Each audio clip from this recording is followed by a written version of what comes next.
What is up? What is up? We're back. Episode 32. 32 it is. So, welcome, everyone. This is the Northeast RC Racer podcast. My name is George, and I'm here with my partners in crime, Toby Hampson. Yo. Vin Petrella. Vin Petrella. Hey, Vin Petrella. Vin Petrella. That's how rumors get started. Yeah. Whoa. Last but definitely not least, our boy Tom Petrella, the scheduler. Tom Manchanda. Yeah, exactly. I'll take it. Hey. That's awesome. That's awesome. Move in. All right. Go. Right here. We'll practice every day. Tom, you're now a manager. I don't want that. Vin does too good of a job. I'm out. I'm too All right. Well, It's a team we're effort. back for episode 32, and yes, by far, it is a team effort, not just manager for AE, but this podcast for sure. And, number one, we probably don't say it as much as we should. Thank you all for watching and supporting. It's a tight race community, right? So we're only as strong as you guys watching the show, and we do it for you guys and try to improve what's going on. So thank you to all of you, to say the very least. Right, guys? Thank you to them. Absolutely. Yeah, we got a few people on here. Got Dennis. Whoa. Yeah, we do. Dennis Brewer just saw. We got Jason Massey was TQ. Yeah. Yeah. Jason, Brock you Harris, get TQ. My man Brock. Malone. Malone. Oh, Gary Terry. All right, so Tom Petrella is, a.k.a. Tom Manchanda, for this episode, is going to be covering the Facebook feed. So if you guys want to chime something in, ask a question, tell us to talk louder or shut the F up, feel free to make that comment. Or shut Toby's background music off. You listen to your email music again, Toby? Oh, yeah, there is. Sorry, I haven't got 10,000 things going on here. There we go. Yeah, Mike Malone. Coach Vin in the house. Yeah, let's go. All right, well, we're back for another exciting episode of the podcast. Episode 32, that is so cool. Each one's awesome, unique in its own special way. Sometimes we just get together and BS, and other times we have some serious content or guests to go over. But we're going to start out the show tonight just doing a little recap of, what's going on with the guys. So I'm going to actually throw it down reverse this time to Tom Petrell. Tom, what's going on? How's everything been? Good, man. I'm disappointed I missed the last LCRC race, but look at a good time. So I know we're going to go over some results a little bit later, so that'll be kind of cool to see. But getting my track ready, looking, we got a club racing this weekend, which is awesome. I think we're the only game in town for a race this weekend. Was out there today, got the track all groomed up and pretty, so we're ready. I got some ideas. I was talking to Jim. I think we're going to try to make a few small changes for the Northeast RC Racer podcast coming up on that race on the 13th that we're sponsoring. The Cup. Add a few more extra wrinkles to the track just to have a little bit of fun. But new dirt's working out and life is good. Excellent, man. But I heard my buddy Pat Wells is coming down this weekend to see. He's all in. They got the kids coming and everything, so it's always good to see. I love it. But George, I do want to get back to you at some point, whether we do it now or later. But I heard you ran nitro at Tilt Yard, and I really had a chance to talk to you to get your feedback. I mean, what do you think of nitro? Fish on? Fish on a hook for sure. Nitro is Oh, yeah. awesome, no doubt. I've been around nitro my entire electric career. It's not like it's this foreign concept, right? Or the first time somebody gave me a car to run. But thank God I got really good buddies in the RC community and guys that I've raced with for a while, especially guys from the track that we had. Matt is a good guy in our group, and he offered me his car. Alan had his car, and I just wanted to show Alan some support with his first race out there. Alan's a good buddy of mine for anybody who's watching the podcast for the first time. So he was going out. Him and I have been racing electric since forever. So it was a debut for him with a great car, EB Mod motor that ran flawless. So I wanted to go out there, help him out. I borrowed Matt's car and went out there, and it was really good. To say the least. Tilt Yard is unique, but it was awesome running nitro for sure. Did you see what he was trying to do to his starter box on that? We have like a Facebook group, and we chat backwards and forwards, and he was trying to change the wheel on it. It's the Protect box. So that thing's a real bitch to get out. I have one and you have to like unscrew it either side, and the screws slip, and they're on with like red Loctite. Okay. He just Didn't he cut it in he half cut. or something? Huh? Didn't he cut it in half or He something? cut it in half. He cut a Dremel and he cut the whole fucking bracket in half to take it apart. My queen was like, "What have you done?" Who was this? Awesome. Alan. Alan. Placer. Yeah. To his defense, so listen, we may have not run nitro, right, as you know, our specific field, right, but we're not foreign to starting cars on nitro boxes. You know, we've definitely filled in and pit lots of guys that we're friends with when in need, and you know, really have done a pretty good job. Maybe we're not turning the car around the fastest in the pits, but you know, I've never had a guy not make it out, that's for sure. And I will tell you, we get that car, we put it on the box without the bump plate, right? Without the Nitro Caddy bump plate. I like that, Dennis. And we can't get this thing started, man. Smoke's coming out of the bottom, the wheels fucking burning, like no matter what. We go over to another guy's car, like a couple other guys were there that we knew. Tried their car, fucking thing right away, boom, on the bump box. Alan's were like, just fucking going nuts. It's crazy. It was funny. But anyway, we got it worked out, and it was a lot of fun.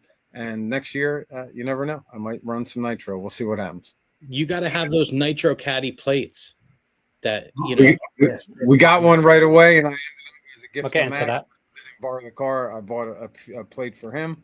Nice. Threw it on his box to make life easy. At least I could do. And yeah, so I ended up here. So this is the funny thing about that, right? So I get the car and it starts making noise. And Matt, I don't know if he had done service on the clutch. So to make a long story short, I have to change the clutch belt, put a new bearing in. And as I go to take the screw out, and this is like the morning of the mains, like probably 40 minutes before the main, the screw head breaks off. Oh, man. So Nice. now I'm back in Motorama, Toby. You're still smiling. Did you throw it? No, now we're back in Motorama. So that breaks. I know I have no recourse, right? Alan looks at me and he goes, I guess you're running my car again. So now I'm running in the main. I think it was the B main. I was trying to bump to the A. Now I'm running his Techno, different car, different radio, and different motor. Nice. The EV Mods motor was definitely more on point, I would say, than the loaner car I had, which I have no idea what motor was in that, but it was real sweet. And just a good time. Good time. Awesome. Hey, We real got quick, Ryan in the house. You were Sorry. asking what's going on this weekend. I mentioned rhythm running. Mike Malone corrected me too. I forgot Barnes running this weekend. So let's not forget Rohan and the guys at Barn. Yeah. They're racing Sunday. So I don't want to, in case anybody drops off early, that's certainly an option too. So don't forget Row and the guys over at the Barn. Let's make sure to support them. Mark Definitely. Logan in the house. What's up, Mark? Sorry. No, it's Oh, cool. good. We all have Vinny. ADD. We're all watching two screens now. We're all Yeah, over the place. exactly. Nobody's the only one that's qualified to do this. People The are rest on of us have no ability. Oh. Sit and watch the comments, and then we'll comment to the comments. That'll be the podcast. Just kidding. Vinny, over to you. Yeah, just got back from LCRC. I stayed after 2 days and did testing and went through. Conditions were a little different this time at LCRC. So, you know, it was a little challenging and it kept us on our toes. A lot of loam. And, you know, and we're going to talk about tire choices later on in the show. And we're going to talk about some stuff that we use there as well. I might even be able to get Aiden to talk about the track and the tires he used for a second later on the show. I might be able to snag him, possibly. Awesome. Now Greenleaf's left. Yeah, different conditions for sure. Hey, last but not least, the man who's doing a million things during the show, before and after. 46 RC's leader and president, production host, CEO. and CEO, and Also janitor. And only mule the of He's movies. also the janitor.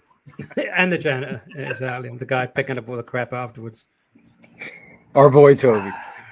Yeah, busy month or more, maybe. What did we speak? I don't know. End of July, I guess the last one was.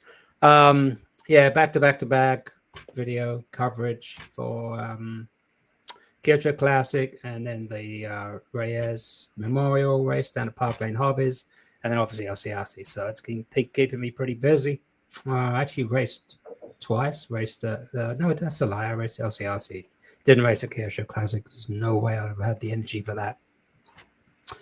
But yeah, been a busy month. I got more stuff coming up in September. Doing some indoor racing for Park Lane, and then obviously Cancer Race coming up. So that's me. All schedule. Mm-hmm. So before we move into the race recap, I guess we should run an ad. Right? Brought to you by. This is going to be, we're going to quick ad by our friend Nitro Caddy. Right after that, I want to do a quick little discussion, like super quick, just to show a couple of products. All right, let's roll the tape.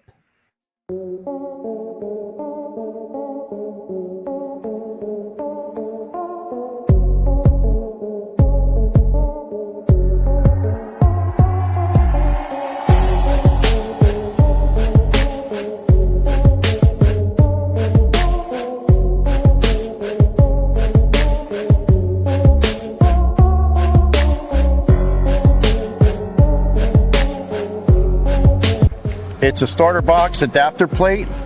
I got tired of the pins moving on me with the boxes. And what this plate does is it affixes the four corners of your chassis to the starter box.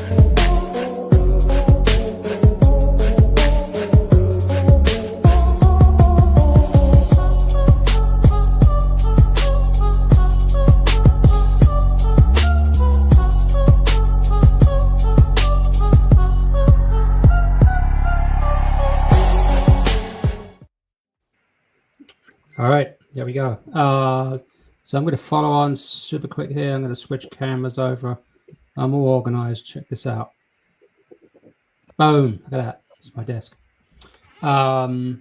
So yeah, we were just talking about the Bub Master. This is Dennis Brew's Nitro Caddy latest product. I'm not sure if a few of you have seen it. I think there was a Circus RC post about it. Maybe live RC. Anyway, it's an adapter plate. Goes in your starter box. It's available for all the usual brands that are out there right now: Techno, Sparco, Kyosho, Team Associated. I believe there's two different versions of the Associated chassis plate. I think right, forward and backwards AB chassis plate or something. I think Dennis has one for that. So that's the Bump Master.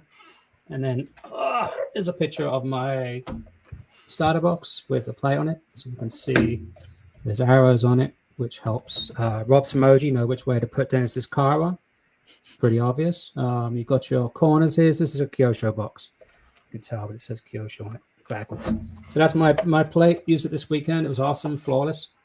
Another product that Dennis has just brought out. It's called the Stop Stick. And it's a portable little stick for stopping engines that are runaways.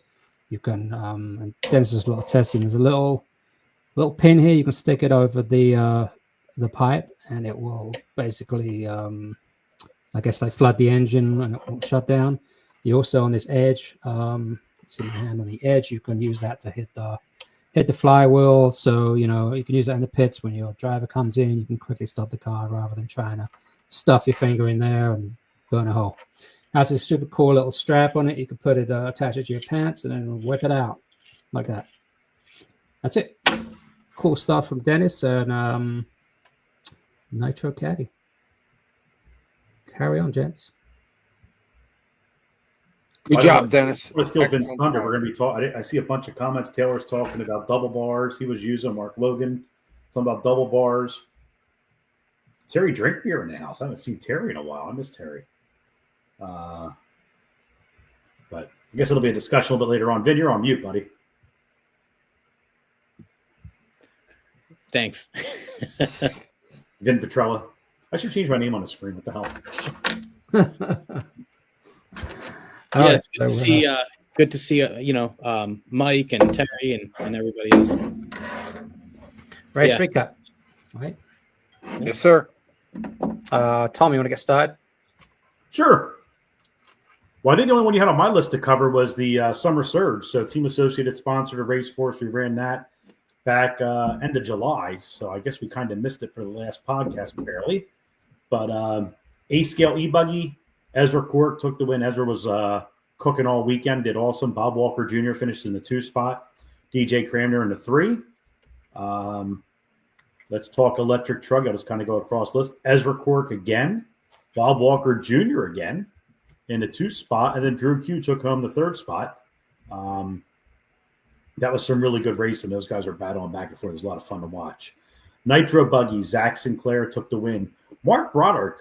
Mark, I think, is from down in Maryland. I haven't seen him race a ton, but man, was he fast. He looked good. And Bob Walker Jr. always doing well. I'm almost disappointed Bob Walker Jr. ran 3 classes. He's the best damn marshal in the world.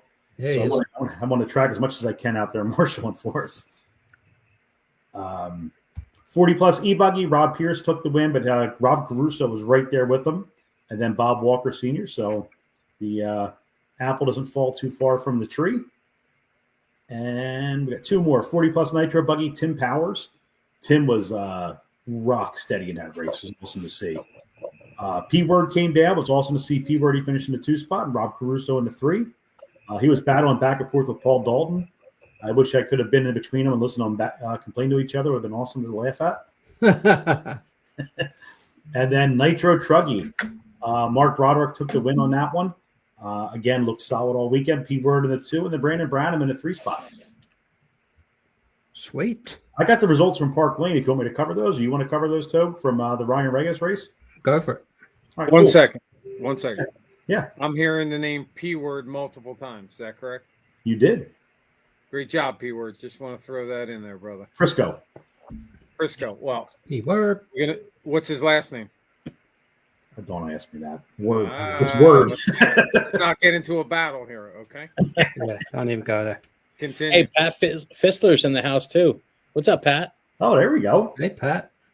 Haven't seen And Pat in a while. Mike Egelberger. Yeah, my man. my cameraman on the team at LCRC, one of them. Is this the most live people we've had? We Could break be. the record? I know, right? More than 3. An easy bar to clear. Yeah. So yeah, go on, Tom. right. By the rest. Park Lane. Some familiar names again. A-Scale E-Truggy, Bob Walker Jr. Ran away with that one. Was a class of the field. You'll also hear his name a little later on Pro E-Buggy. Matt Brown in the 2 spot. Matt races with us sometimes. Fast guy. And awesome to see Tim Rothenberger. Usually he just turns left.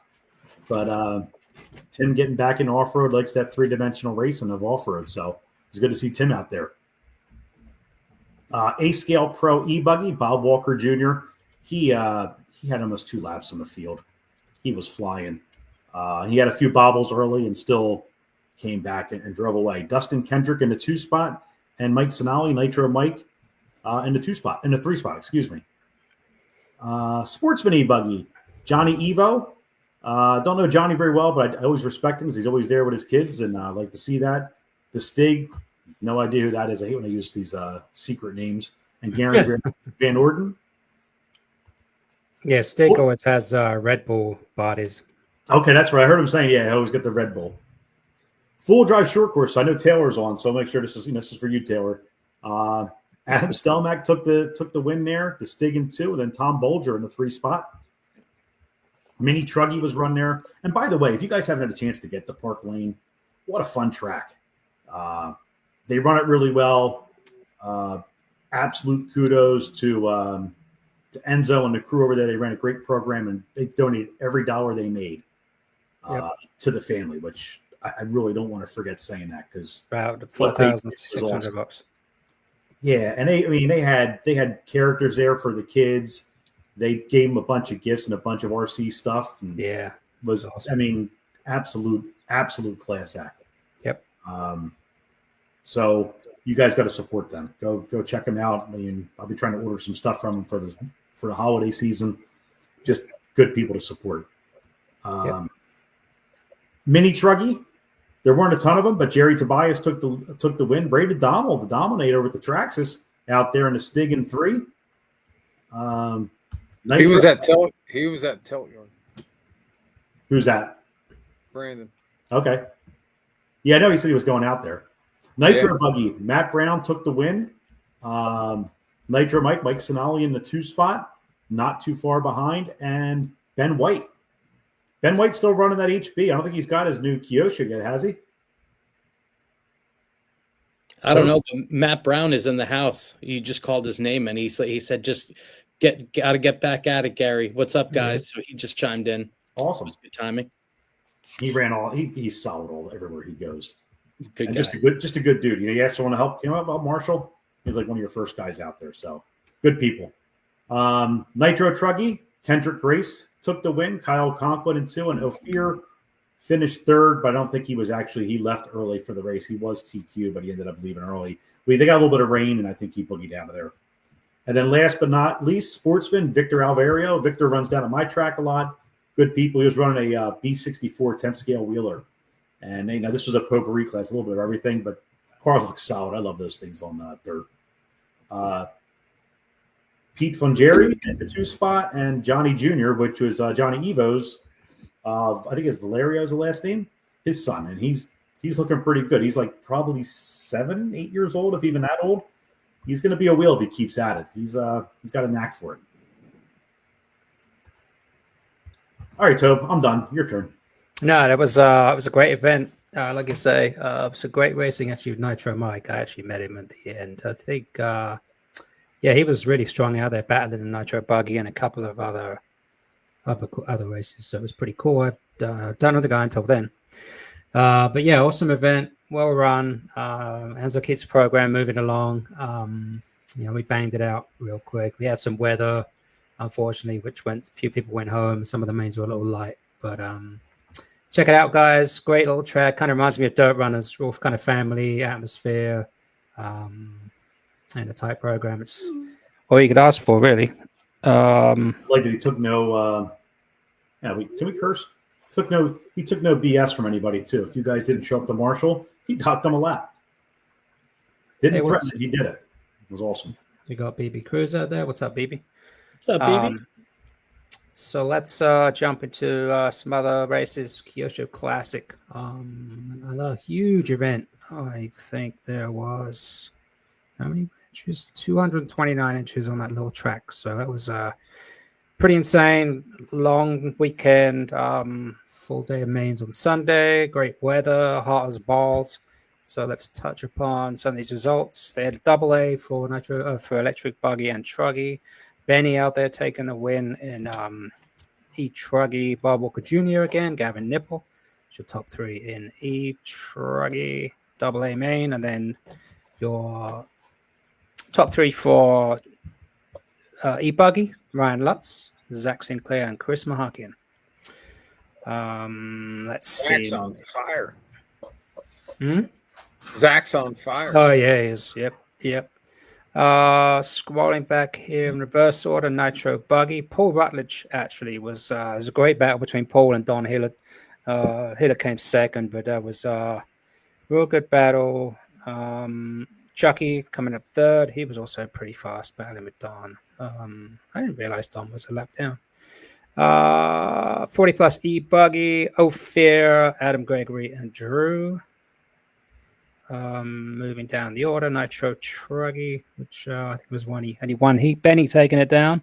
Christian Toik and David Longacre. David was started second, very fast all weekend. I know he was pretty gutted about falling back to third. He lost a tire, so he was really struggling to get around the track. What's up, Kyle? See you out there. And I think that's Nitro. Oh, of course, Nitro Buggy. Nitro Buggy was 45 minutes long, which was shocking. Attrition wasn't actually too bad. We lost Dan Ramdeen, Zach Sinclair, James Henry, Chucky, and Tony E. Anyway, top 3, Schreffler, Benny, Christian. Unfortunately, Ryan Lutz had an issue with his car. He was able to get out there again, run some laps, but tough race. What else? Next up will be the LCRC Mugen Challenge, which just happened this past weekend. Another crazy long race, 446 entries, 208 drivers. They changed their practice layout. They talked a bit about it last night on their hump day, but they kind of grouped drivers up, so there really wasn't much of a line throughout the day, unlike if some folks have probably experienced in the past, where the line is run all the way down to the It's a Vince trailer. yes, almost almost to Vince trailer. So it looked pretty good. I didn't do any practice on Friday afternoon and Thursday afternoon. Friday practice was all day Friday and Thursday afternoon, but apparently it went well. People were pretty happy, apart from the 10th scale, and novice guys didn't really get enough track time. Anyways, touch on the results. Electric buggy A main. This is regular expert Ryan Lutz. Douglas Schofield, Adam Drake coming in third, which was pretty cool. Doing it for the old guys. Nitro buggy 40 plus. Schreffler, Brian Ball, Chuck Berg. Yep, he was the winner of intermediate. Expert Nitro buggy Ryan Lutz taking it down. A great battle. At least in the first half of the race with Setzer, Sparko driver, who was TQ, and Adam Drake coming in third. Another top three for Adam. Intermediate, Nitro buggy. Intermediate, electric. Sorry, Bradley Lingerman, James Doherty, whatever. Gavin Yoda. Wow. Gavin's really stepping it up. Electric Truggy, Ryan Lutz, Daniel Sadler, and Ben Musio. Sorry if I'm getting these names wrong. Intermediate Nitro Buggy, Chuck Berg, Larry Kimisar, and Jordan Undergraf. I'm excited for Jordan finally finishing a Nitro Buggy race. He's had all kinds of terrible luck over the last 3 races. 10 scale, Mark Decker, Gavin Yoda, Justin Stein. Yours truly 5th, making a podium. So that's your top 5. That's it. That's all I got. I think we touched upon all the races. Oh, Tilt Yard. So I want to talk about that real quick. Anybody go? Do we know? I will talk about Tilt Yard. So, Tilt Yard for me was a bucket list event. I ended up going there with my buddy Alan. We've been talking about it for a few years. Alan ends up getting this really sweet motorhome, and great excuse to go test it out and take a ride to the Tilt Yard. Invited Vin, Tom, etc., Toby. Nobody wanted to go, so we made the Mecca down there, and it was awesome, man. Like, it's a great ride down into the Shenandoah Valley in Virginia, and really cool property. Awesome operator. Became a friend with Homer Allen while I was there, and Allman actually, because he through conversation that's actually in this podcast, because we did a live episode from there, he made a reference that he's related to the Allman Brothers, which I thought was pretty cool, and he looks like he's in the band. But I don't know if he sings as good or plays guitar, but one thing's for sure, the guy knows how to build a killer track. And one of the coolest things about the Tilt Yard, the name the Tilt Yard has really nothing to do, in essence, with RC racing. It actually is derived from dueling with swords. So apparently he had named it that track early on, and then just continued to build into the level camber situation that was there. 35 feet elevation difference from ground level all the way to the top of the basically 3 sides of the track. So one of the coolest things is going up around the back. He's got like this high speed section, and as you're coming across the back of it, your car's tilted in one direction, and then you hit the high point before you take this drop off, and it basically goes from off camber to flat to the jump to another off camber on the landing. If you go off the track there, it's worse than any big major event. If you go off the back, you're basically heading down to a creek, say goodbye, see you later. You're not getting your car for a while. If you need to get marshaled in general, don't count on it, because the marshaling position is basically just for the car that flips over directly in front of the marshal. If the marshal's got to cross the lane or the pipe, literally could fall over going forward. So it was a really awesome track. It lives up to its name. Homer's an awesome host. Really good time. Ran a really good program. And one thing that's unique before getting to any racing there is Homer's got like this super laid back like approach, right? So he's not yelling for guys. There was no problem marshaling. There was no problem helping out. Ran a nice smooth program, but he would basically just say on the mic, "Hey, I'm going to go out and do some track work. If anybody wants to help, that would be great. If you don't, it'll just take longer." You know, that's his statement, right? Next thing you know, a couple guys go out, help him out. Really low stress, great attitude. His wife Lisa was there helping out, and really, really good venue. If you ever have the time, want to take the trip down there, like I said, for me, it was my bucket list. It's definitely one of these tracks that's atypical. It's not the big crowd that's there. It's really just the location. It's the type of event that he's holding and the uniqueness of the track for sure. Great turnout. Really Yeah, good we had battle. about 125 entries, right? Pretty decent, manageable. Yeah, I think the year before he had 183. I remember looking up. So yeah, let's want to swing through the results real quick, and then we can move on and bring our guests in. That's cool. So real quick, at Pat Fitzler, I have not been there, but I am definitely down to go, especially if Alan goes again and invites me with George. I'm 100% down, but I'd like to hit it up as soon as possible. Just bring him a market star. next year. Let's go. Gonna give Quick shout out to Omar. Matt Williard joined right now. It's good to see Matt. Well, sort of good to see Matt. Carmel Stone, Austin Akins. Who else did I miss? That's it for right now. Yeah.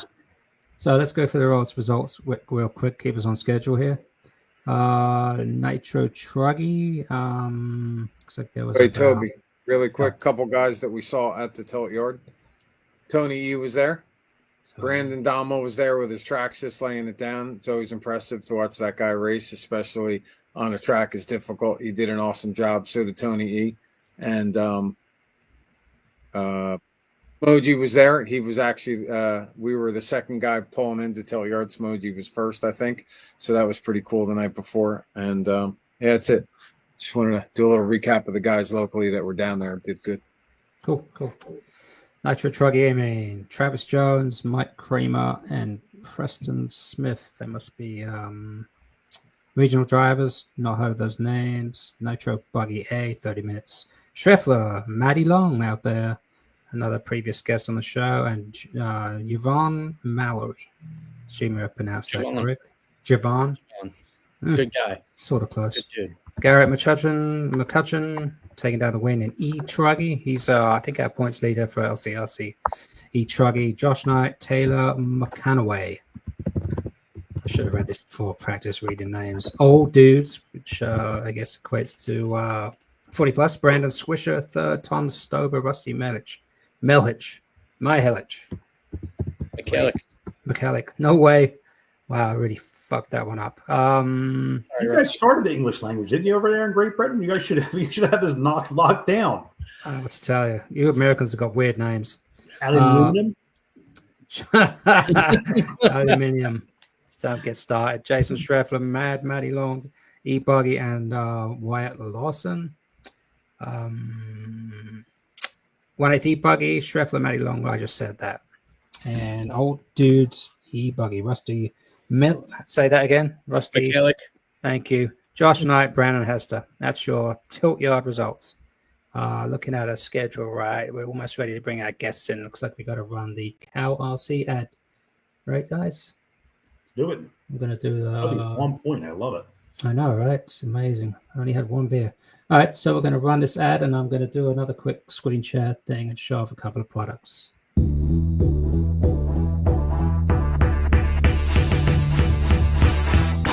Cow RC is your one-stop shop for all things RC maintenance, carrying everything you need to keep your vehicles looking good and performing at their best. From Moo Clean part and chassis wash that's gentle on your RC's components, to jet air blasters that eliminate the need to carry those large and noisy air compressors, Cow RC has you covered. Even down to our convenient hide wipes that keep hands and other surfaces clean. Moo Slick silicone, oil, and grease sprays, along with Utter Butter grease, and a variety of work mats are all staples of Cow RC's wide range of products. Be sure to use the following discount code to save on your next purchase. Nope.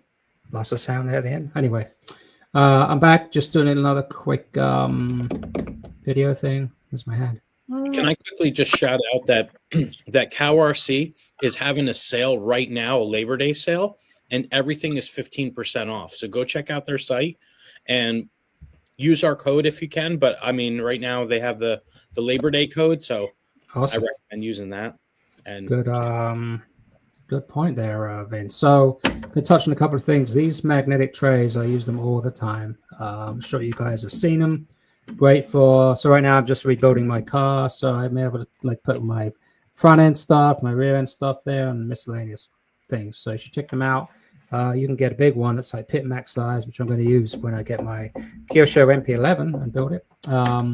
These are handy dandy little brushes that they sell, which are great for cleaning all the little nooks and crannies in your buggy when you're cleaning it down. Kind of got a little bend in them. Those are cool. Udder butter, which this it's a waterproof grease. You can get enough here to last you a lifetime and someone else's lifetime.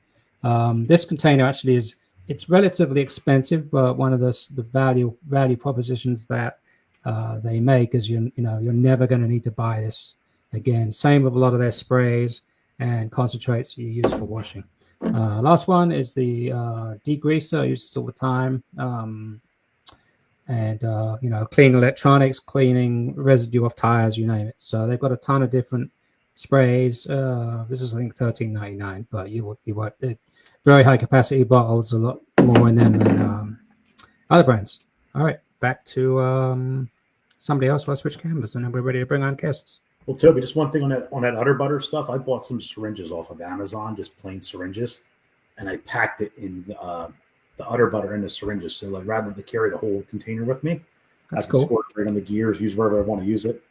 It's like, I don't know, Good squirt. 30 syringes. It'll last me a lifetime. Can you like squirt people with it if you like hit it really hard? I don't know. We can try it next weekend or a few weekends at the LCRC and we'll see what happens. Nice. they actually sell it in a syringe. If you guys look, it's available in a syringe. And I was on the site because I'm actually in the middle of making an order, and they have a lot of like combination like value packs where you get the Udder butter, you get a bunch of sprays. There's even like a sample pack I saw where you can just make a small order and try the stuff, see if it works for you, which it's worked for us for years. I mean, the stuff is really good. So, a lot of different ways to check it out. All right, so let's we're almost on schedule here. Only 7 minutes off. So shall we move on to our guests? We should quickly talk about some comments that just came through, like "Why is Tom so handsome?" by Carmel Tassoni. He thinks it's again on here, Saturday, but I'll take it. Whatever. I can be bribed pretty easy. I don't know, Mel. If it was a competition, you might get. All right, maybe we should move on. Man, You're gonna start teasing me. Let's just move on. Next, we got Braden. Did someone say got Braden Dommel on here? What's up, Braden? Door dashing. Sorry, Brandon. I don't know if you heard the comment I made before. Great job at Tilt Yard, man, with your Traxxas. Did you guys see the video that I posted of the short course truck down at Park Lane?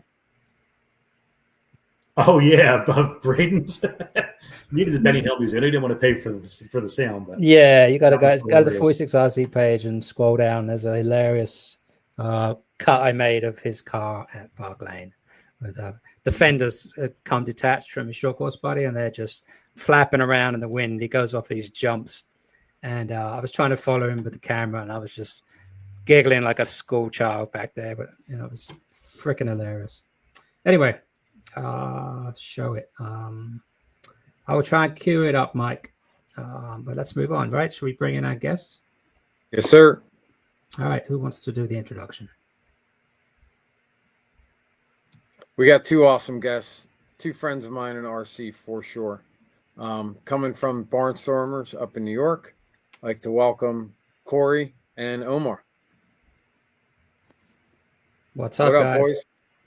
What's up, Corey? You're muted. There you go. Omar looks really comfortable. I'm jealous. Wake up, Omar. You gotta go slow. He's sleeping.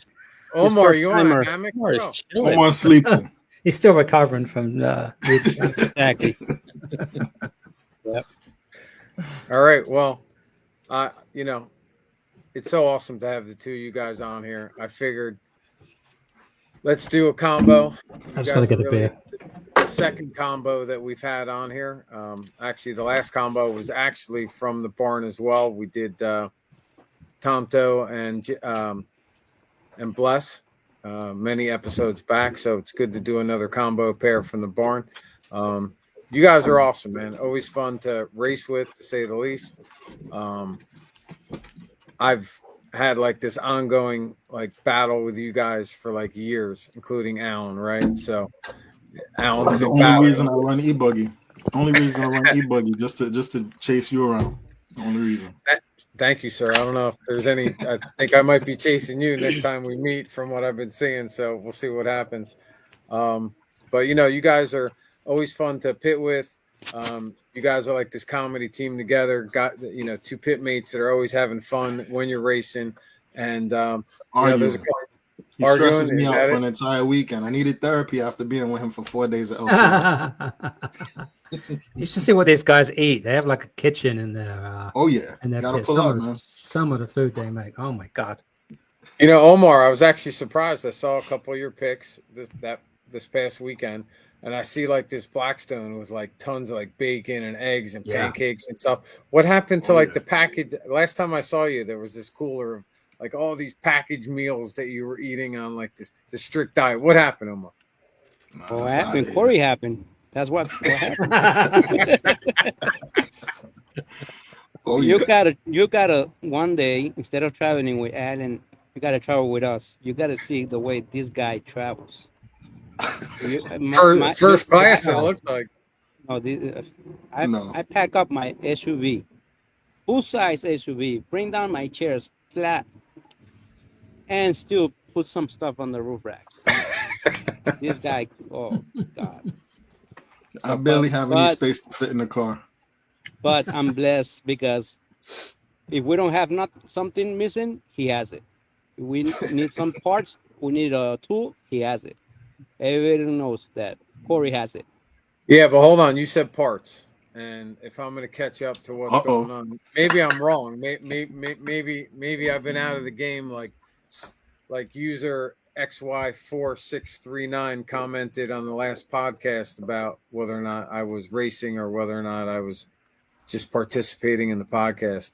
But as far as I know, I still race once in a while. And to catch up on that, Omar, last time we talked, you're not running Sparko, is that correct? Or did you make a change that I'm not aware of? I'm not running Sparko. Right. So you're still running Mugen. So there's no part sharing here. There's no parts. Maybe if he's got a screwdriver, you can borrow it. Or if you need some ketchup and you forgot it, but Omar's still holding out for those of you guys that aren't intimate with Omar and Corey and the saga. So Corey's part of the Sparko clan, and he shifted the rest of the Barneys, right?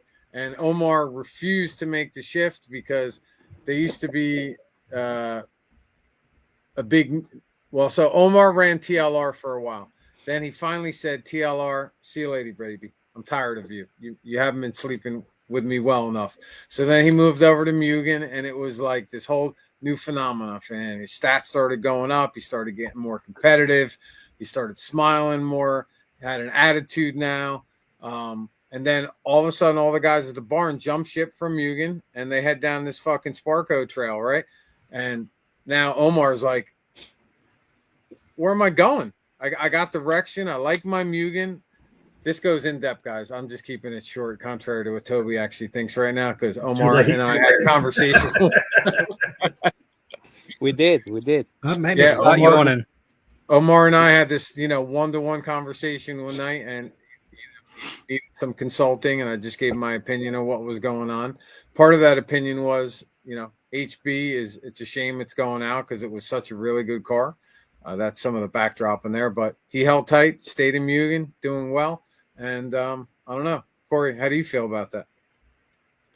Listen, he had to make a move. But or a stay. I don't know. The jury is still out in our pits. It's a lot of jokes and a lot of conversation in our pits. But I'm riding with Sparko. I know I made the best choice. I'm good. Excellent. I haven't talked to you. Are you happy about that move? How long has it been now? Over 6-9 months? Beginning Yeah, of the like season? I think like December. The first time I drove the car was down at Adrenaline over the winter, and I just been getting more acclimated with the car. I got to go to 2 races. Sparkle team came up, so we had Lee Setzer and John Blaze. They were at the barn for the Big Apple, so I got to learn a lot more about the car there.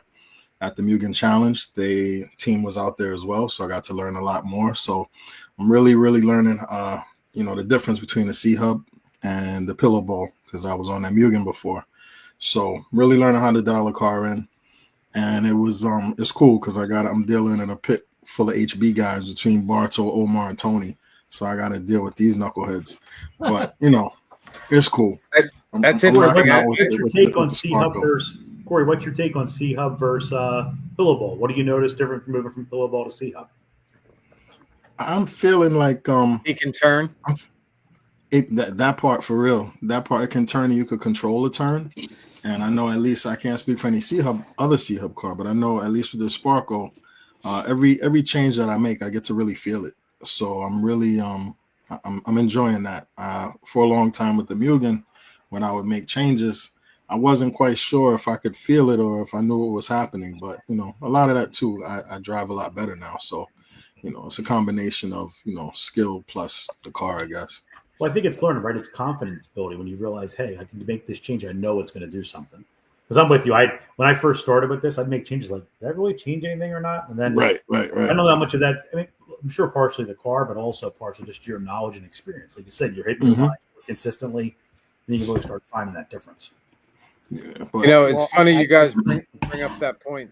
Toby, wouldn't you say the more that you drive and the more experience you have, like running your car, like at a better and better level, is when you can really start to like either notice a difference in a setup change or notice like how far you can push the car. It's kind of like riding a horse or holding on to a horse. Yep. Well, I gotta say something in I gotta correct Corey just for a second. I can't content myself. But he said he does changes. He did changes to the car. He really didn't feel. But that also come along with the guy didn't know anything about RC setup. He didn't know anything about wrenching. And as a team, you everybody, I guess, going out to different tracks. Everybody says, "Oh, the Barneys." I was like, okay, we are the Barneys. And as a team, we grew so much. And there was a point that he started noticing that, and that he felt that the car was missing something for his level skills. But I think now he has grown as with knowledge, wrenching, keeping himself organized. Oh man, listen, organization's a big deal. So that changed a lot.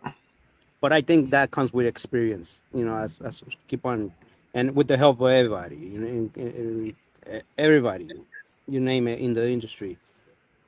But back to what he was saying, he did knew what was he missing. He did knew what was he feeling. He, as much as we tried to wrench on the car, we couldn't find what we were looking for. Not for our level skills. We were looking for something that specifically every driver was looking for something. And but I do gotta call out on live because they are twisting my hands right now through the phone, texting me. I gotta say, I this is my second date with running the HB, and I gotta say, one of my influencer was George and Tony E. Again, it goes back to with that smile. He got one with a smile. I did that. I did that guy. I did that with AI. I just said make him smile. And it did. Don't worry, Wow. Toby. One of these days, we already start saying making a bunch of copies of consents, because we're gonna put cameras on our pits, because and I will get you plenty of pictures of images of Tony E laughing. I got a picture of him this weekend. I'll try. Oh and find no, this guy doesn't stop laughing. it. Oh, You should yeah. see him with. He w- Picture Yeah, from well, Mugen. Omar, The something you said picture. that kind of resonated with me, and it's helped me with Vin and a lot of the other associated guys. Like, find a crew, right? Find people that are running the chassis you're running. Share knowledge. It goes a long way, right? We all learn from each other. Oh Yes. yeah. Yeah. And you still running HB? Omar, you moved to HB then. George This was is my talking sec- about Mugen for the longest time, and now you're running HB. Yeah, exactly. I might- Tom, thank you for clarifying that. I'm trying to My- figure out what the hell he's talking about. My first race was Welcome to Kyosho my race. world. Hey, as long as he feeds you good, Corey, you just go with it. If this is a PG, Go well, my ahead. first race well, Tony always been saying it. You guys are wasting time. Jump into HB. Finally, after testing Sparkle, after testing Techno, after testing HB, I felt very comfortable with the HB, and I finally put the trigger and raced first time on Kyosho race. Yeah, at Trans Lanes. That was my first race. Just stock setup, box stock setup. Didn't do anything. Just went like that. Run the car. It was amazing. I didn't think I thought it was gonna be horrible because the car needed time to break in. All I needed to do is just change one rear spring. That's all I needed to do. And I mean, it suited my driving, and also was the car that was that I was looking for, what I needed for my driving.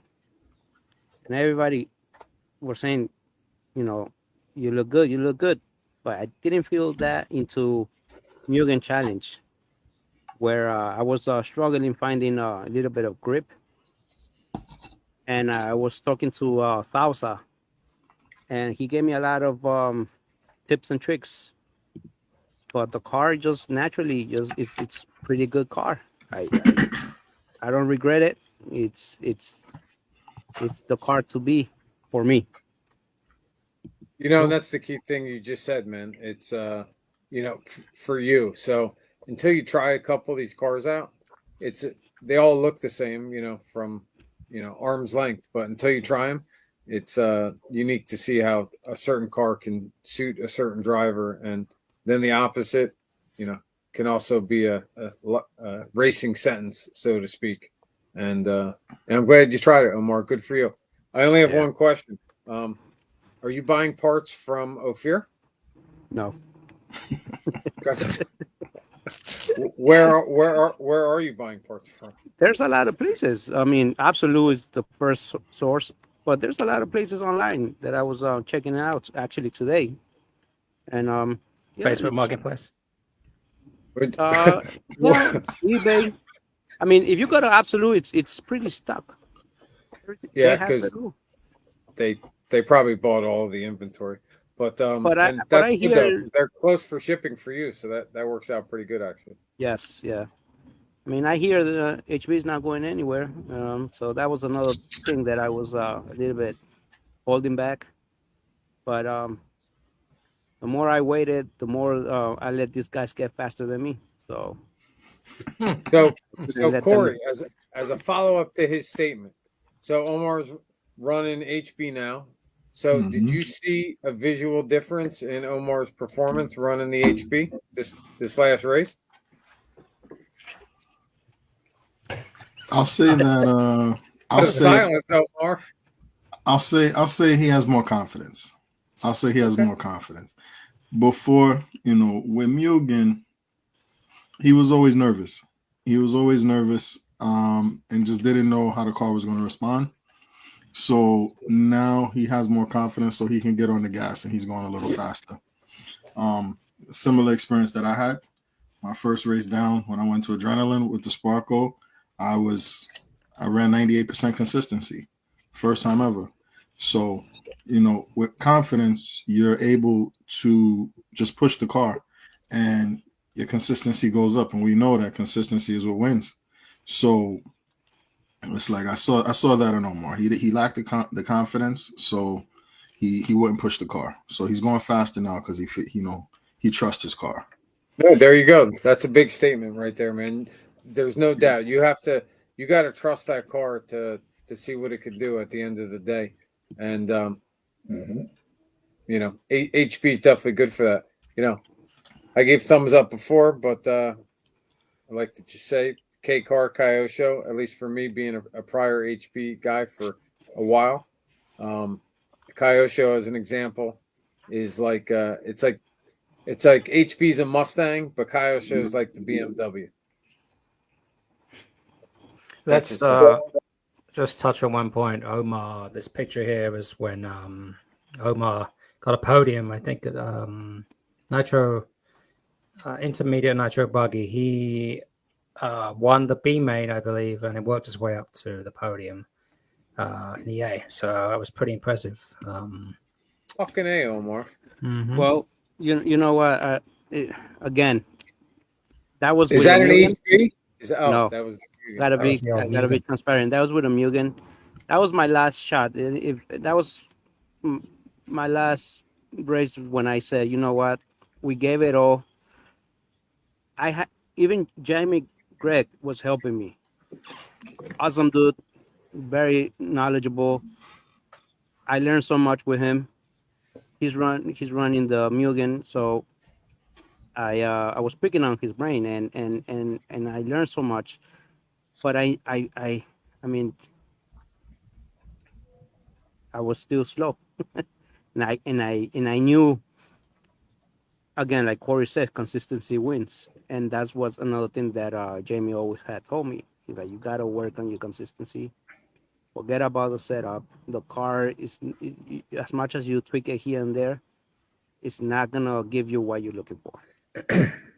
So, with that being said, that was actually my last race when I said, you know what, I gotta go, because I do see myself improving, and you try to stay outside of the picture and look at it. And because as a group, we also recap after a race what we learned, what we didn't learn, how we're gonna improve, and how we're gonna help each other. And it was just self-explanatory. I had to. Everybody kept on telling me, the car is limiting yourself, because I didn't have that level of skills to handle a Mugen. You running a full brick pack or you using a low center gravity force up in your He's HP? using Nitro, but no one cares. Yeah, you confused me for a minute. I forgot about electric. Fuck. Oh, I'm sorry. I didn't realize we were talking about Nitro. That's right. That's right. George, if you come to the track, we'll all bring our nitros back, but you got to come to the track first, George. It's all good. Omar, enough of you right now. We're gonna head over to Corey. I just have to. I have to quickly. Tony's out there, and he said he's going to sue. I was just about to tell you about that. Yeah, he posted pictures of him smiling. Tony, I love it. Oh, Tony, man, house. Ken Jeffries in the house. Tony, I was saying before, because you just joined up about the tilt yard, seeing you out there. Great job. You kicked my ass in the E main, dude. I took my eye off the ball. That was it. You jumped ahead of me. Great job. Awesome. Just wanted to say that out there. Oh, we got P word in here. Kenny Jeffries. Gary Terry, have a good night, buddy. Thanks for joining us. Got the emojis too. Nice. What's up, Rob? Legend. All the legends. Smoji. Good time, man. Hanging out. That was great seeing you. He was running. I gotta throw in like quick things because Toby doesn't allow me to talk much.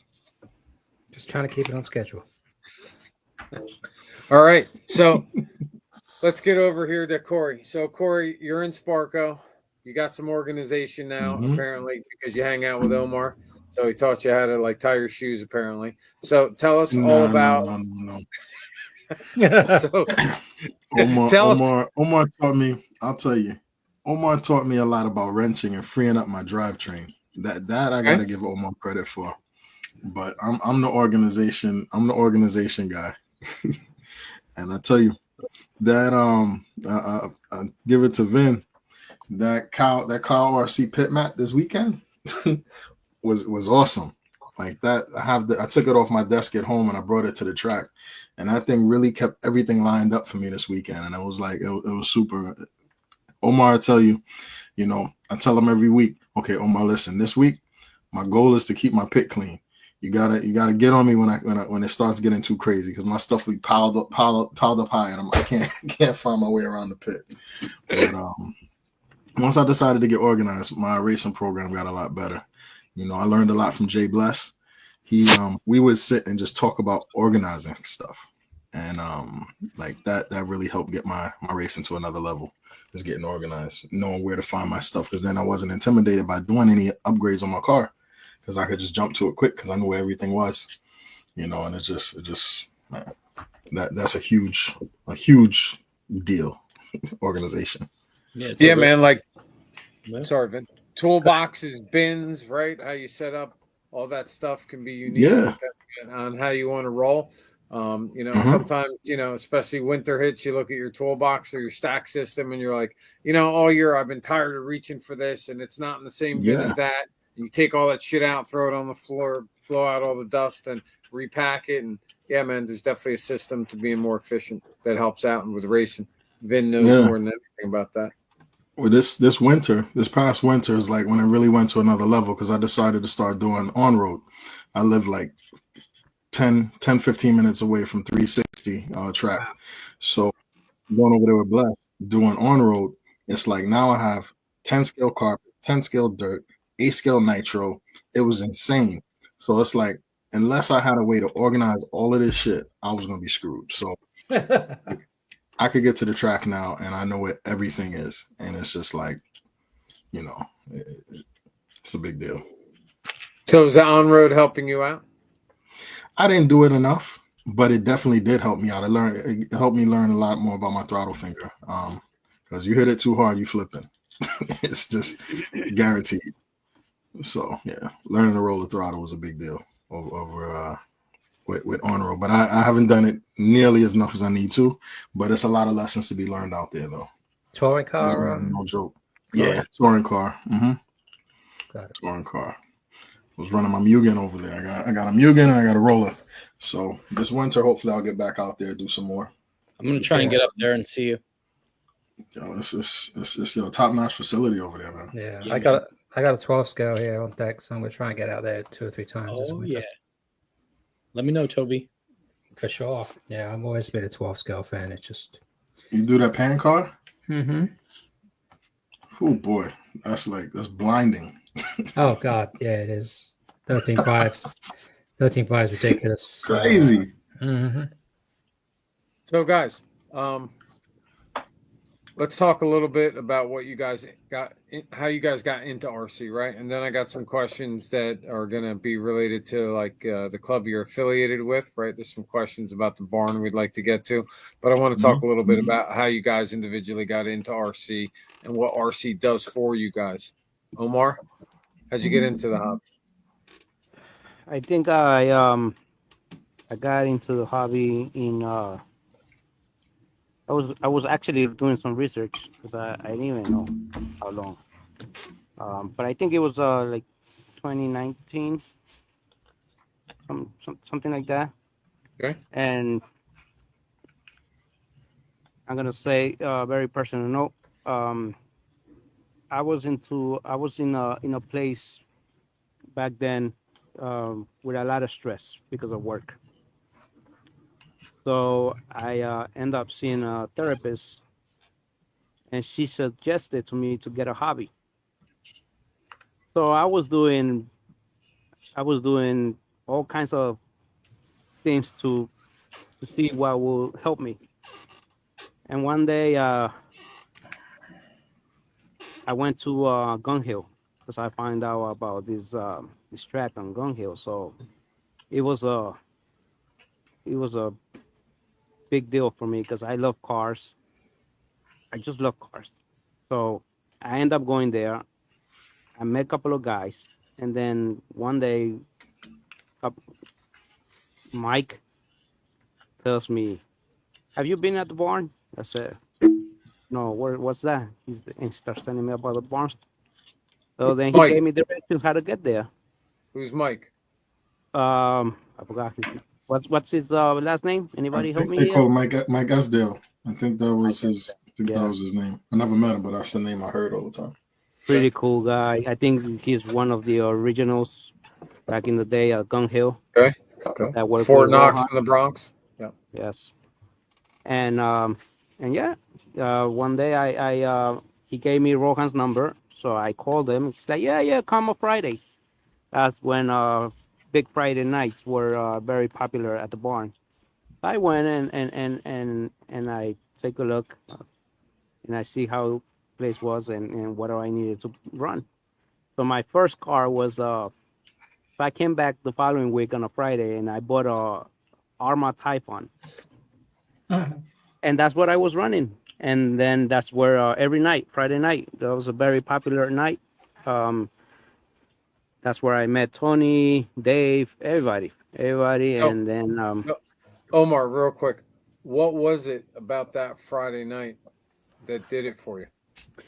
well, the whole this hobby takes me out of my everyday bubble. And that Friday night was at the end of the week, and it happens to be on a Friday was my day off. The end of the day, I would have gone there, forget about for my everyday life for a couple of hours, just the lights, the fumes of the nitro, the cars running electric. It was something pretty cool.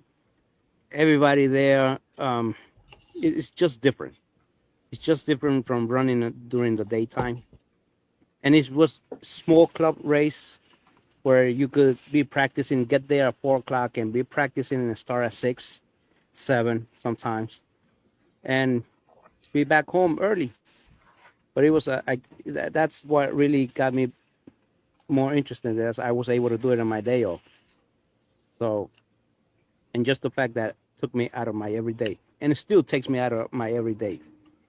It's like I Mental decompress escape. from yeah, I decompress from my everyday life when I go to race, and when I come back from race, I gotta decompress from the crew.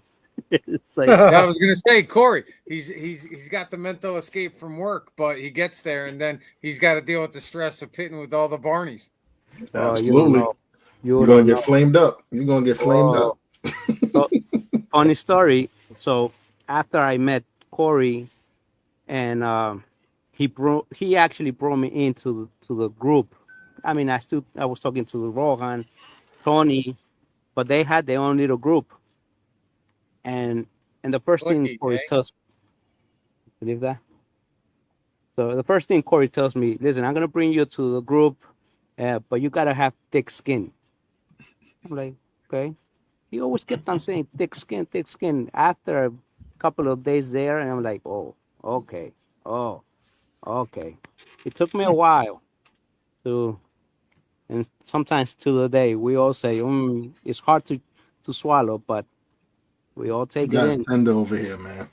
It's you don't know how much stress these guys who get to you. But back to your question, Friday nights did the trick for me. I just wish we had it back again. But that's not the case anymore. People don't want to come out. I don't know why. It was such a fun time. Yeah, it's But, different, and unfortunately, nothing stays the same in life, right? And we kind of go Yep. through that same experience when you've been RCing as long as some of us have. You're going to 2008. I'm going back to like 2004. So it's like, you've seen a lot of clubs, even one that, we had in New Jersey come and go. But it is what it is. You try to take the good moments, right? And I've had so many. It was funny. We'll get to some other barn topics later, and I'll make a relevant comment to that. But in the meantime, Toby, Corey, same question for you, man, just so we can keep this podcast rolling. Yeah, I got a quick thing. Yeah. So I had a slash, and I used to go out to Gun Hill Road, and I ended up going out to Critters, running out of Critters, doing short course. That's my first love. I had a TC3 Nitro car that I used to just run around in the parking lot in the Bronx and didn't know what the hell I was doing, just breaking knuckles. But I met Kush out there out there. So Big Kush used to beat me up in short course and told me, you're never going to do anything because you can't adjust your suspension. So the first car that I built was a low C 10, low C short course. And then after that, I went up to the barn and I raced at the barn, and I was like, oh my gosh, what the hell did I just come to? So I had broke apart, and the dude, Kevin, tall man, anybody knows him, he said, you know what, Core? Yo, just take my car, run my car. And it was the mains. I'm like, yo, you just going to give me your car? He's like, yo, I do this all the time. Yo, it's your first time. Take my car. So it was like, that was the vibe at the barn, and it was just awesome. I was like, yo, this is what I need, So after that, if anybody remembers O'Dane, he's moved on. But I bought his whole 10 scale lot, some AE cars, a 2-wheel drive and a 4-wheel drive. I started to run that over the winter. Following summer, I got a nitro buggy from Kata, one of their old cars, and I got a e-buggy from Rohan. And that was it. I've been hooked. I've been hooked. It's like, nice. Yeah, man. This is my therapy. And great therapy it is, my friend. Mm-hmm. We got Joey Roberts in the house too. What's up, Joey? Oh, Joey. Oh, Joey. He had his first race this weekend. He came all the way from Canada. Wow. So yeah, man. He reached out. He was like, anybody, it was some website. He said, anybody has a roller for sale, MBX8 roller. I was like, I might have something. This dude bought my whole parts lot. Nice. Whole parts lot. And we've been helping him get tuned up, online and stuff. And he pulled up and came down to LCRC this time and had a good showing, running nitro and electric for his first race of the Mugen Challenge. That's what it's all about. People coming together, working together. That's awesome. That's a great little story. Mm-hmm. Hey, Corey. What's so up? You said it's your therapy, right? So at the end of the day, therapy is, different for everyone, right? Mm-hmm. So what is it about the RC? Is it the race? Is it the hang? Is it the nitro fumes? What portion of it is the therapy? Is it the battle in the corner? Jump over the triple? It's all of it. It's a collective. Oh, well, I have to piss Omar off in the pits. I have to do that. That's just standard. But I think it's the collective. So RC takes every ounce of everything from you in the course of the big race weekend. So much could go wrong, so much could go right. Like, you have to be focused. So you have to detach from life in order to be successful in a race weekend. So when you're done, like, we came back from LCRC Monday, I slept the entire day. I couldn't function. I had to sleep. So it's like, when you put that much into something, you're able to come back to life. And I had talked to Alan, a placer, about this a little bit, just like, how do you maintain your life while you're at a race? And he's like, you can't really. You have to detach. You have to be focused and fully present.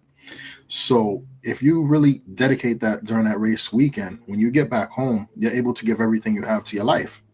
And I think that balance and finding that is where how it's really my therapy. I like it. I like that perspective. It's it's kind of funny because the underlying theme is like detach from reality, try to get a recharge in what makes you happy, right? What works for you. But at the same time, it's this ultra exhausting mind focus, especially if you want to do well, right? There's a difference between going to a race weekend, you don't race often, you just want to have a good time with your buddies that are out there, right? And then there's a whole other story of You want to go have a good time, but you want to qualify well. And if you don't qualify well, or you don't finish decently, and it's not even in the eyes of the race director, right? It's in your own eyes. How am I doing myself? How am I doing in the group? Am I going to beat Omar? Is Omar going to beat me? That type of bullshit, right? So at the end of the day, it's like you escape from reality and you get immersed into this other high pressure situation, right? And I'd be the first to admit I've had race weekends where, like, my wife will say to me, have a good time. And my answer is, before I leave, well, if I do well, I'll have a good time, right?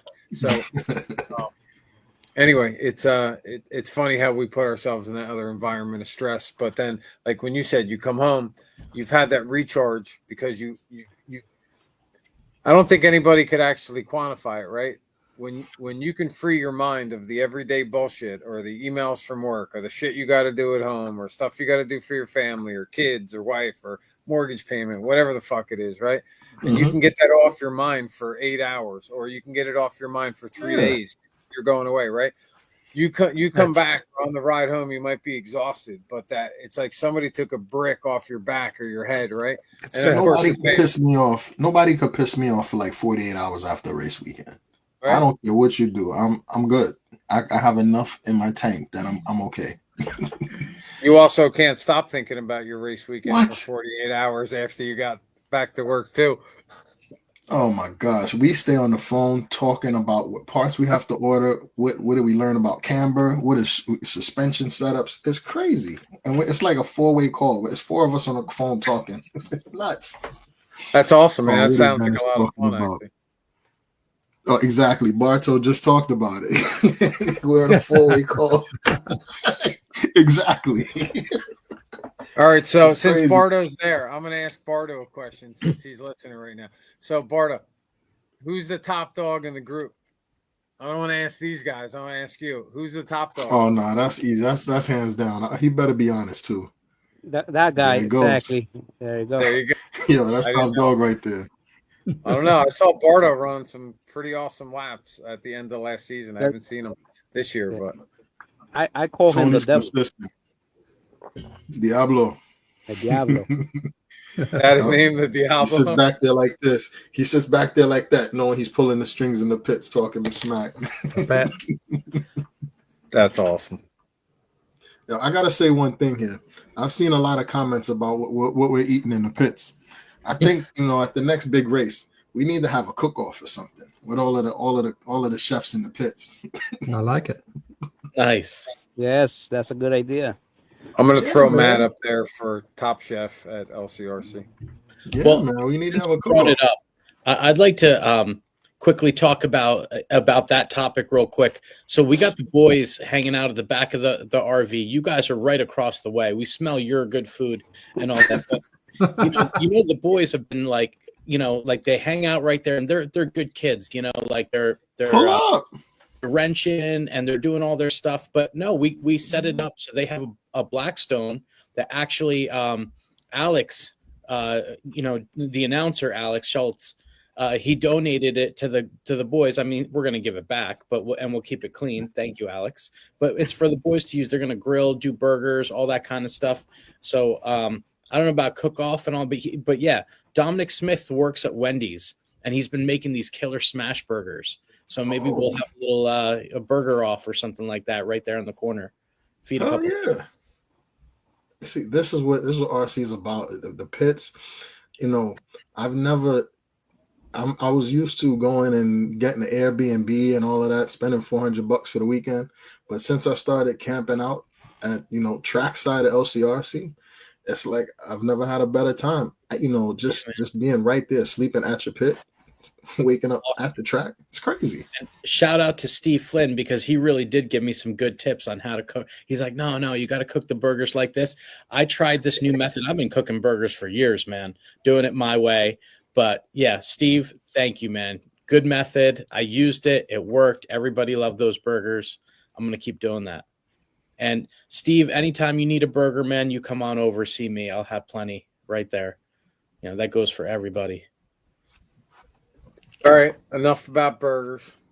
I want to hear a little bit about what the hell's going on. George is getting hungry.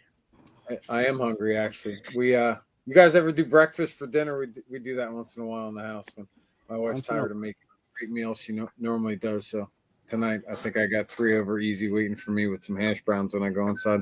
But Nice. more importantly, so I love the barn. I just want to say that.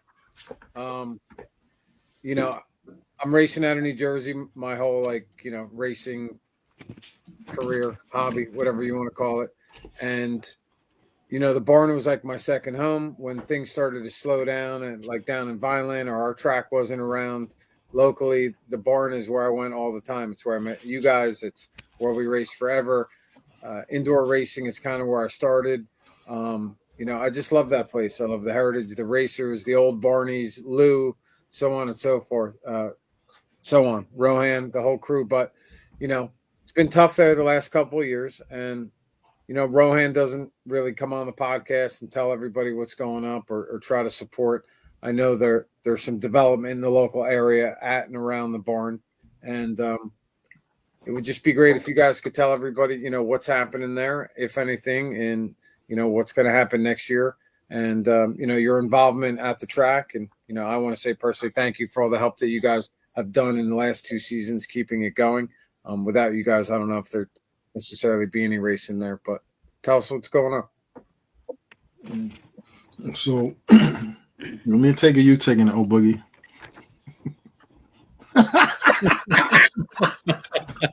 See, that's what we doing. Flip it over, Omar. Flip it over. Flip it over. Yeah. There you go. Oh my god. That was perfect, Omar. That was fucking perfect.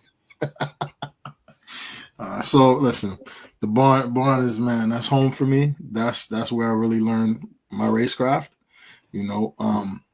Rohan has been nothing but amazing to me in my development as a racer. But yeah, there's no secret. The barn has had some challenges over the past few years. We definitely, the crew jumped in. We tried to do everything we could to, continue to push it. But sometimes all your efforts aren't good enough.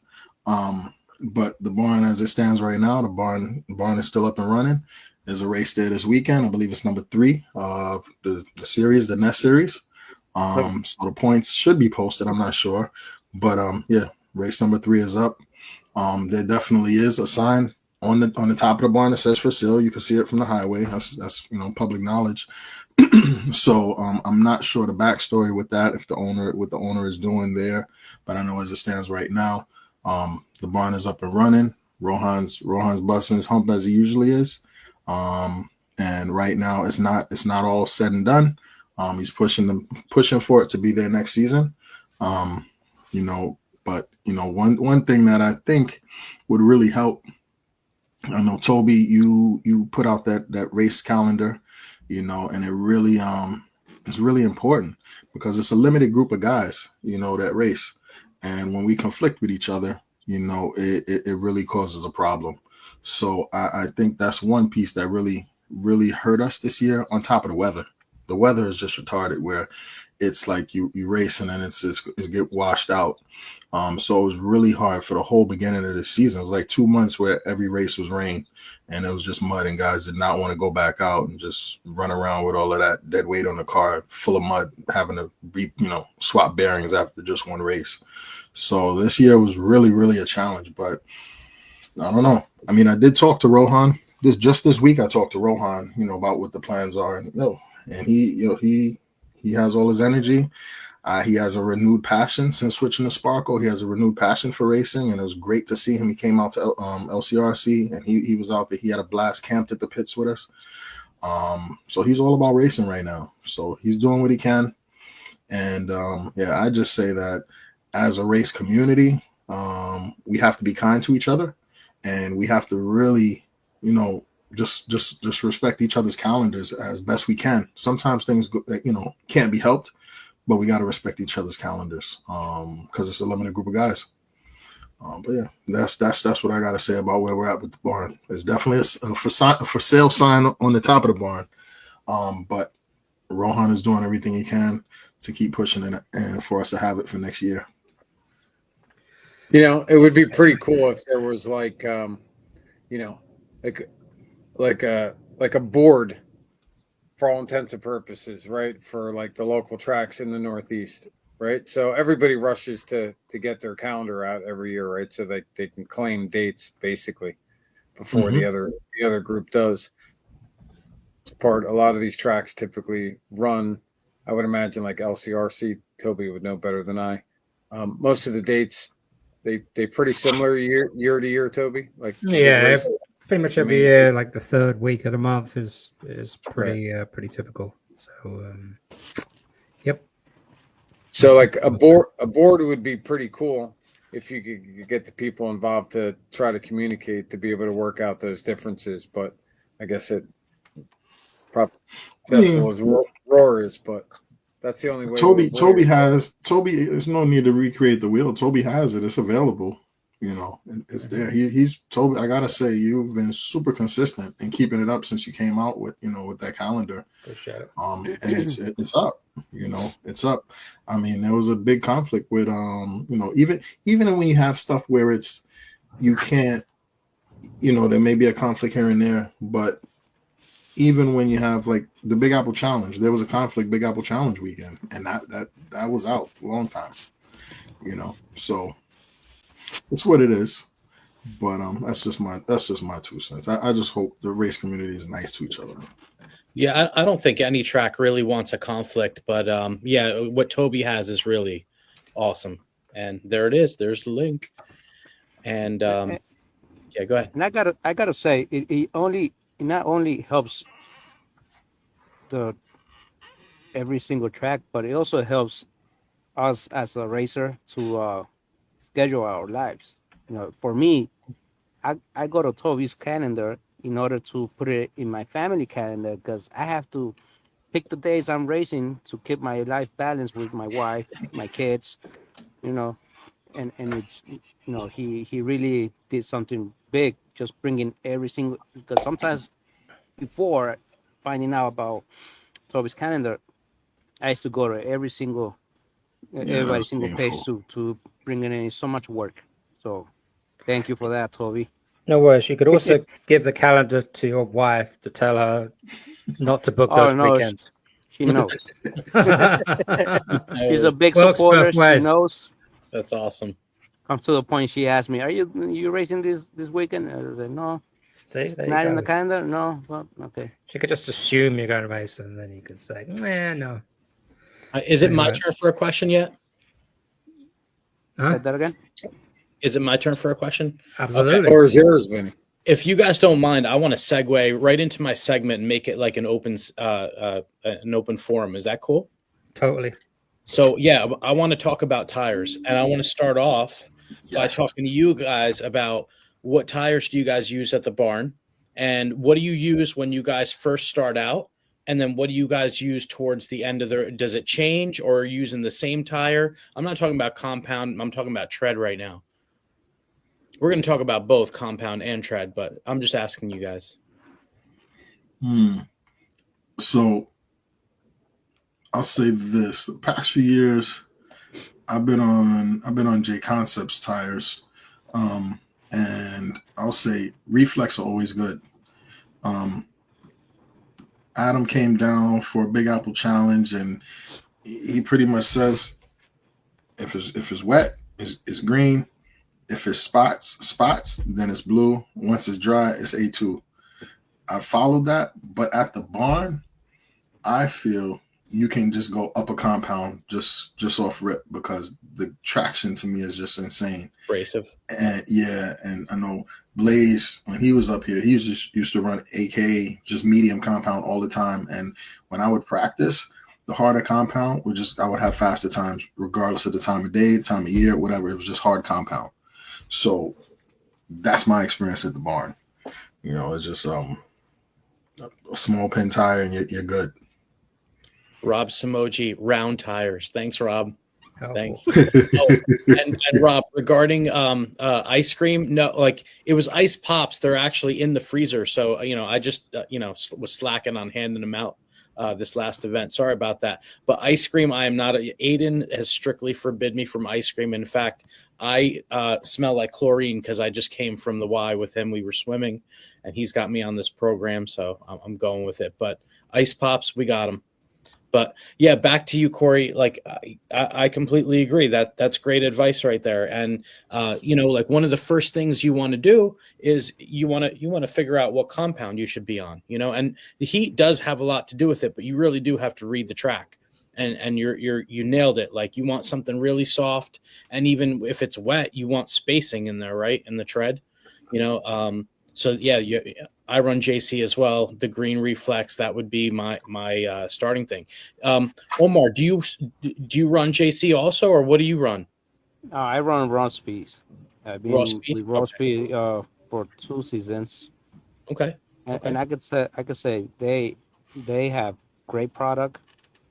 Okay. I always tell the guys my tire choice to run is Mac 1s, which honestly, for me, same thing as a reflex. Same thing. Okay. And it goes, you could run in the barn, you could start with a super soft and end up a soft long wear. It all depends. And I've been lately working a lot with and communicating with Ryan. Ryan that's now running nice. Road speed. And we're communicating and exchanging, and mostly I'm picking on his brain, especially this past weekend. He just blew my mind what kind of compounds he's running that I wouldn't not even thought about, and just the fact that you could run a tire that is very similar to another tire that is like a J concept reflex is very similar. For me, I said Ross P, Mac 1 will be the tire to go at the barn. No. And at LCRC. And then just like he says, you gotta just be paying attention to the track. Gotta be paying attention to the track. Now, for the mains, do you switch it up and run a different tires, or do you stay on those tires? Me, I'm staying on the same tire. This weekend at LCRC was like some weird. So maybe 3-4 years ago at LCRC, I used to go and I'd be confused because it was, to me, I felt like there was no grip. And I would search for tire. Then it seemed like LCRC ended up and the grip came up there. But this past weekend, I don't know what happened, and it was just like loom. Never see loom at LCRC. Track didn't break up, but it was just loom. It was the weirdest thing ever. And I just went with what I knew. If you go with that small pin reflex type tire, even if you're wrong, it'll still be better than gambling on the relapse and just being on ice skates. So I've run relapse and they've been good, but it was too tricky this weekend to gamble. It was. And when it got loamy, I know one of the qualifiers, Aiden went out on Falcons because it would just push the loam out of the way. And he actually won the qualifier on a set of Falcons. Yeah. Yeah. A lot of different tires and stuff that everybody has, but especially the JC Arsenal. There's a lot of stuff. There was a lot of guys. I think Brock Garris was out there on dirt bikes. Am I wrong, Brock? So yeah, there was a lot of different people on different tires, tire treads this weekend, just trying stuff. Hey, which we did too. Finn, when he ran the Falcons, did he run them the arrow forwards or back? I believe the arrow forward, so it kind of scooped and gave him a little bit more forward bite, which is what he was looking for. Okay. But what was nice is we thought it was going to kind of feel vague and soft and sit on the top, but in the loam, it actually hooked up and it felt pretty good. So I discovered those Falcons out at trains because there was a lot of loam out at trains, the Kyosho Classic, and those Falcons are tough. I'm learning like it's a progression. You run the reflex, And if the loom just gets to be too much, then you switch over to the Falcons, and it maintains that type of traction. It was Cool. Yeah. Aiden says as soon as they stopped watering and just blew off the dust, main day, I switched to the relapses and they worked well. So yeah, he went through a lot of different tires, and a dirt bite in the nitramine. Yeah, Falcon too. He used the Falcon as well. Like the dirt bite better. Okay, cool. Brock Garris, man, this guy has really good feedback. We got to get him on the show at some point soon. Him and his son Ricky, and Mel. But man, I love talking. Like you guys talk setup. I love chatting. He knows. Yeah. I really got to pick his brain on the critters. Oh my gosh. He is very smart and he is so kind. What a gentleman. So shout out. Ricky had a good show this weekend. Yep. Yeah, I mean, he had a disappointment. He had a heartbreaker of the B main. I just watched it on the video actually today, and I was painful. That last comes corner, around into the sweeper and his car just flames out. Real piss off last lap. Yep, I'd like to point out that Brock is a damn good racer himself. Mm-hmm. Yeah, he can. We always end up in the same heat usually. So Corey, speaking of barn, my favorite tire at the barn was actually Hot Race Amazonia. Amazonia impacts. Those are good. We're talking barn hot summer, like no rain. The rocks are polished on top because it's so hot. You know what I mean? Like, okay. That's when you're going with the impact in the Amazonia. Medium Amazonia, like would just rip, just rip. I used to love it. I could always count on it. Always. I remember when Aiden was first starting out at the barn, we ran impacts. This before we had any spell, and we just kind of put them on everything and just ran that. It didn't matter if it was wet, if it was whatever, you just put them out there, and those tires actually really worked out there at the barn. I used to watch Jamie Gregg, and I don't think I ever saw him come off of a main without impacts on his car. He always had impacts on his car. I was always watching from the corner. Impacts are great until the little knobbies wear off. Yeah.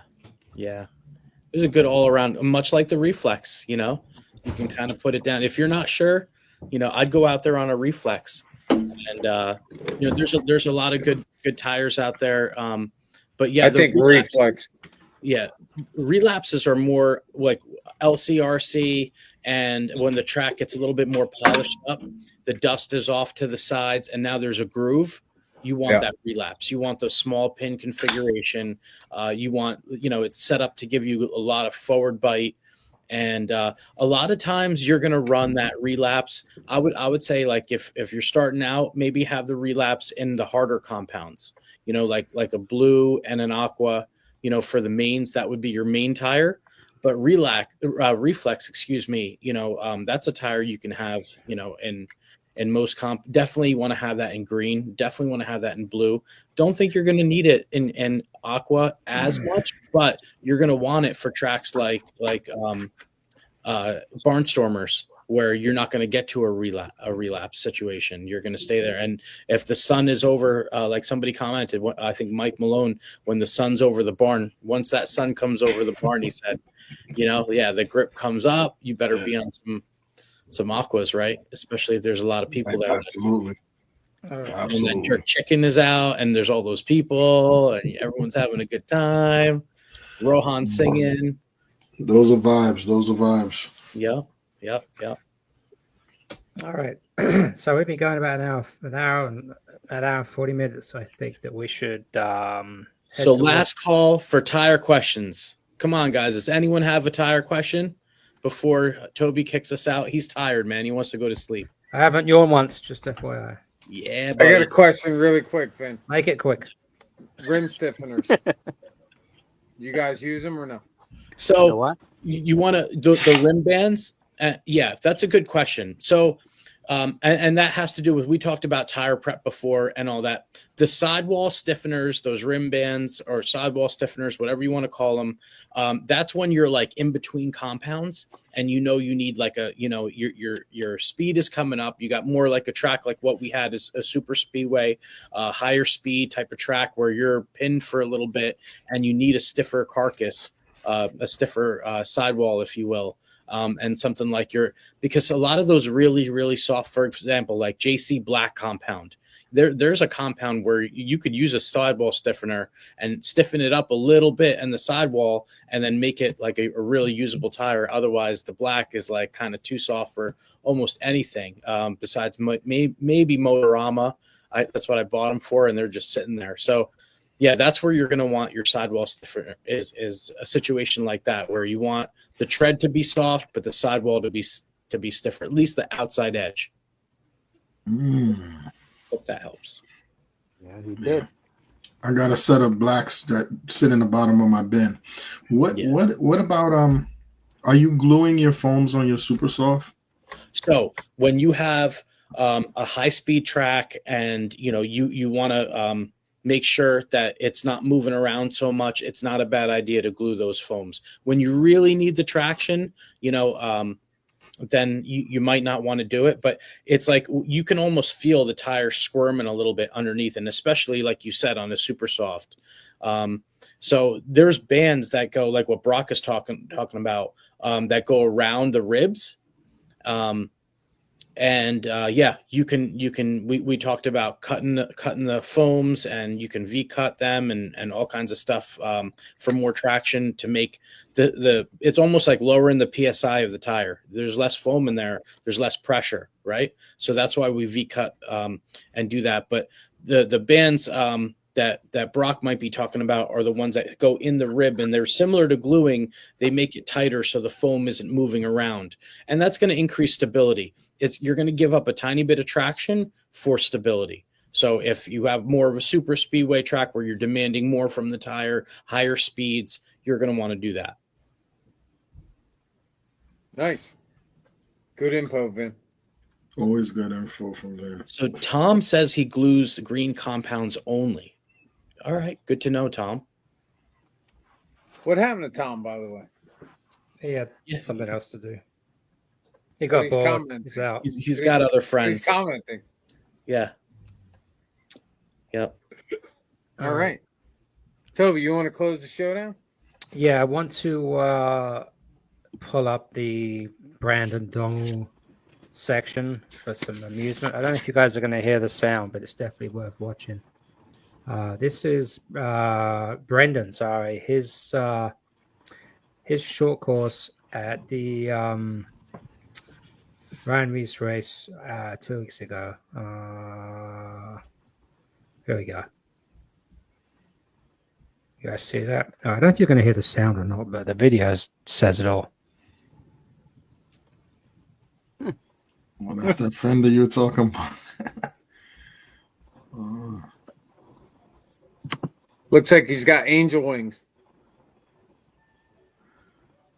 Car's dialed though.